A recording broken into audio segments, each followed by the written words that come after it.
ദൈവനാമത്തിന് മഹത്വമുണ്ടാകട്ടെ. ഇന്നത്തെ പ്രഭാതത്തിലെ ചിന്തയ്ക്കായി നമുക്ക് ലഭിച്ചിരിക്കുന്ന വേദഭാഗം അപ്പോസ്തലനായ വിശുദ്ധ പൗലോസ് കൊരിന്ത്യർക്ക് എഴുതിയ 2-ാം ലേഖനം 8-ാം അധ്യായം 9-ാം വാക്യം. നമ്മുടെ കർത്താവായ യേശുക്രിസ്തു സമ്പന്നനായിരുന്നിട്ടും അവൻ്റെ ദാരിദ്ര്യത്താൽ നിങ്ങൾ സമ്പന്നരാകേണ്ടതിന് നിങ്ങൾ നിമിത്തം ദരിദ്രനായി തീർന്ന കൃപ നിങ്ങൾ അറിയുന്നുവല്ലോ. ഹെക്ടർ സോസോ എന്ന മെക്സിക്കൻ കോടീശ്വരൻ 1990 മുതൽ ദരിദ്രരെ സഹായിക്കുന്നതിൽ വളരെ സന്തോഷം കണ്ടെത്തിയിരുന്നു.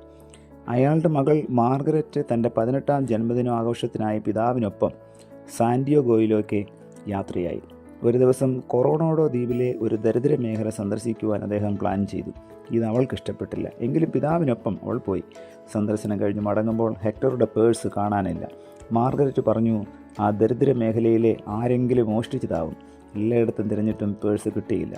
വിലപ്പെട്ട രേഖകളും പണവുമുള്ള പേഴ്സ് നഷ്ടപ്പെട്ടതിൽ മാർഗരറ്റും ദുഃഖിച്ചു. തൻ്റെ ജന്മദിനാഘോഷങ്ങൾ മുടങ്ങുമോ എന്നും അവൾ ഭയപ്പെട്ടു. അടുത്ത ദിവസം, നിങ്ങളുടെ പേഴ്സ് എൻ്റെ പക്കലുണ്ട്, ഈ വിലാസത്തിലേക്ക് വരൂ എന്ന് ഒരു കോൾ വന്നു. ഉടൻ അവർ അവിടേക്ക് പോയി.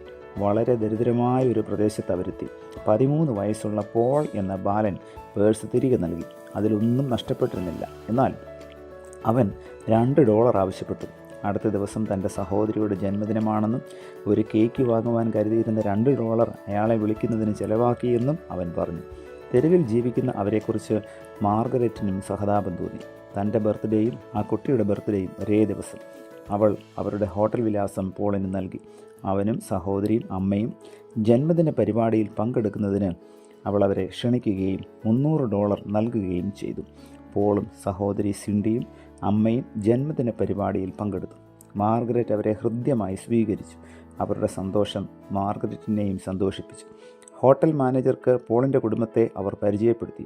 വിശ്വസ്തനായിരുന്ന പോളിൻ്റെ മാതാവ് എലിസബത്തിനെ മാനേജർ ഹോട്ടലിൽ ഉത്തരവാദിത്വ സ്ഥാനത്തേക്ക് അപ്പോയിൻ്റ് ചെയ്തു. ദരിദ്രരെ സ്നേഹിക്കുന്ന പിതാവിൻ്റെ സന്തോഷം മാർഗരറ്റ് ആദ്യമായി മനസ്സിലാക്കി. ദരിദ്രരെ സ്നേഹിക്കുക എന്നത് മഹത്തായ ആളത്തമുള്ളവർക്ക് മാത്രമേ സാധ്യമാവൂ. മറ്റുള്ളവർ ദരിദ്രരെ നിന്ദാപാത്രങ്ങളായാണ് പരിഗണിക്കുന്നത്.